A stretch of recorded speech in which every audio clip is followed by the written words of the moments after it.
அஸ்ஸலாமு அலைக்கும் வரஹ்மத்துல்லாஹி வபரகாத்துஹு. ஒரு ஊரில் ஒரு ஏழை மீனவன் இருந்தான். அவன் அம்மாவுக்கு கண் பார்வை இல்லை. அவனுக்கு ரொம்ப நாளாக குழந்தையும் இல்லை. ஒரு நாள் அவன் கடலுக்கு மீன் பிடிக்க போனான். அப்போது கரையில் ஒதுங்கி கிடந்த ஒரு பெரிய மீனை, திமிங்கலம் சைஸ் அதோட பெரிய ஒரு மீனை அவனை பார்த்தான். அந்த மீன் அவன்கிட்ட சொன்னதான், மீனவனே, நான் சாதாரண மீன் இல்லை, கடலில் உள்ள மீன்களுக்கெல்லாம் நான் தான் தலைவன்.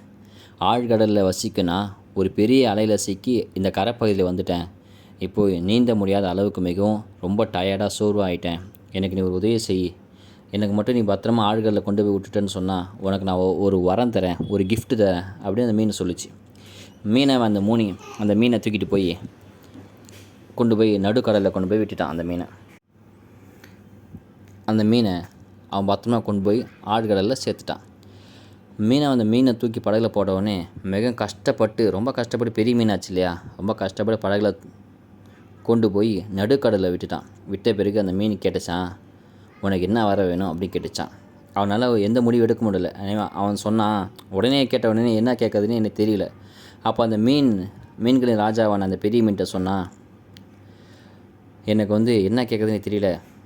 நான் வீட்டுக்கு போய் என் மனைவிட்ட என் அம்மா கிட்ட எல்லாம் கேட்டு ஆலோசனை செஞ்சு நாளைக்கு சொல்லட்டுமா அப்படின்னு அந்த மீன்கிட்ட கேட்குறான். அந்த மீனும் சரி, ஒரு வாரம் தான் கேட்கலாம், நிறையெல்லாம் கேட்குற ஒரே வாரம் தான், நல்லா யோசித்து நாளைக்கு கேளு, நான் செய்கிறேன் அப்படின்னு சொல்லி மீன் வாக்கு கொடுத்து போயிடுச்சு. மீனவன் வீட்டுக்கு வரான். சாயங்காலம் வீட்டுக்கு பெற்றோர்கிட்ட சொல்கிறான். மனைவிட்டையும் தான் பெற்றோர்கிட்டையும் நடந்தது எல்லாத்தையும் முறையிடுறான். அந்த ராஜா மீன் வரம் கேட்டுச்சு. நான் என்ன கேட்குறதுன்னு தெரியல, என்ன கேட்குறான் கேட்கும்போது தந்தை சொல்கிறாரான், மகனே, நம்ம ரொம்ப காலமாக இந்த ஓட்டை குடிச்சிட்டு தான் இருக்கிறோம். என் காலம் முடிய போகுது, உங்கள் காலம் வரப்போகுது. நீங்கள் ஏதாச்சும் ஒரு நல்ல வீட்டில் வாழுங்க. அந்த மீன் ராஜாட்ட ஒரு நல்ல மாடி வீடா, தளம் போட்ட வீடா கேளு அப்படின்னு ராஜா அந்த மீனவன்ட்ட மீனோட அப்பா சொன்னான். அவன் அம்மா சொன்னாலாம், மகனே, எனக்கு கண் தெரியாமல் ரொம்ப கஷ்டப்படுறேன்டா, எனக்கு கண் பார்வை வேணும்னு சொல்லி மீன்கிட்ட கேளு அப்படின்னு அம்மா சொல்லிச்சு.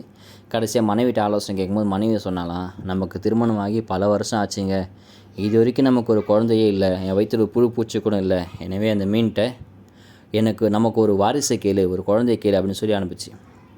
மகனை மறுநாள் மீனவன் நடுக்கடலுக்கு வந்தான். என்ன கேட்பான்? அம்மா பார்வை கேட்டுச்சு, அப்பா வீட்டை கேட்டார், மனைவி குழந்தை கேட்டுச்சு. மீனவன் என்ன கேட்பான்? இங்கே தான் நம்ம சிந்திக்கலாம். நம்ம ஒரு விஷயத்தை விரிவாக டீப்பாக வள கொல அப்படின்னு சொல்லுவோம் தமிழில். அந்தமாரி நான் இப்படி இருக்கலாம், பெரிய ராஜாவாகலாம், பெரிய பதவி வரலாம், காசு வேணும், பணம் வேணும், ஃபோன் வாங்கலாம், பைக் வாங்கலாம், டிவி வாங்கலாம், கார் வாங்கலாம், அப்படி நம்ம ஏதோ பெருசாக கேட்குறோம். நம்ம கேட்குறது ஹலாலாக கேட்கலாம் ஒன்று. ரெண்டாவது சுருங்க கேட்கலாம். அல்லாஹுக்கு அதுதான் ரொம்ப பிடிக்கும். ஏன்னா அய்யூப் அலைஹிஸ்ஸலாத்து வஸ்ஸலாம் அவங்க உடல் ஃபுல்லாக குஷ்ணமாக இருந்து நாட்டை விட்டு, குழந்தைங்களை விட்டு, மனைவி மட்டும் பாதுகாப்பில் ரொம்ப கஷ்டப்பட்டு இருந்தாங்களே அய்யூப் அலைஹிஸ்ஸலாத்து வஸ்ஸலாம்.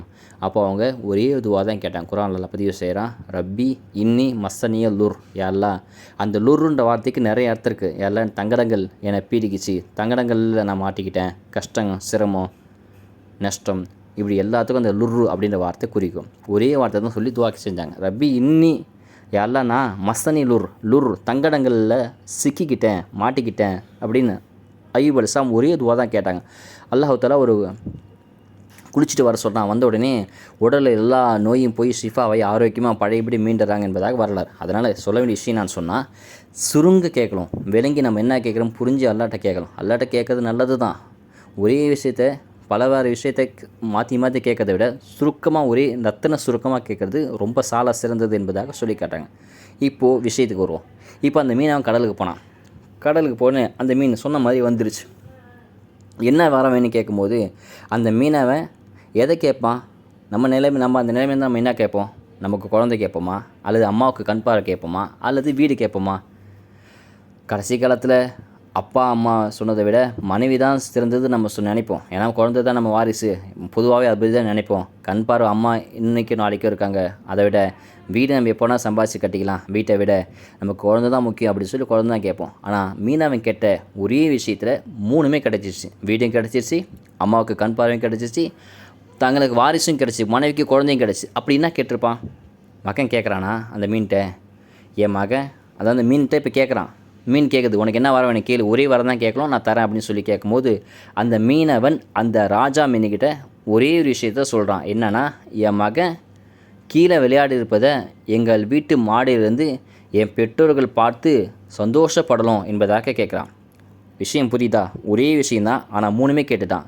என் மகன் சொன்ன உடனே தனக்கு ஒரு வாரிசு வேணும் அப்படின்றத அங்கே மென்ஷன் பண்ணிட்டான். ரெண்டாவது, எங்கள் வீட்டு மாடியிலிருந்து அப்படின்னு கேட்கும்போது மாடி வீடு, கூரை வீடு போய் மாடி வீடு வந்துருச்சு. 2 வாரம் முடிஞ்சு போச்சு. மூணாவது, என் பெற்றோர்கள் பார்த்து மகிழ வேண்டும் அப்படின்னு கேட்குறான். அதாவது கண் பார்வை அம்மாவுக்கு கிடைக்க வேண்டும். இந்த 3 விஷயத்தையும் ஒரே ஒரு துவாவில் அவன் கேட்டு வாங்கிட்டான். எனவே வாழ்க்கையில் வரப்போகிற கஷ்டங்களில் நம்ம சுருக்கமாக கேட்கலாம். இந்தமாரி விஷயம் எப்போ வரும்னு சொன்னால், குடும்பத்து மேலே ஆழமான அன்பு யாருக்கு இருக்குதோ அவங்களுக்கு தான் அல்லாஹ் தஆலா இந்தமாரி எண்ணத்தை கொடுப்பான்.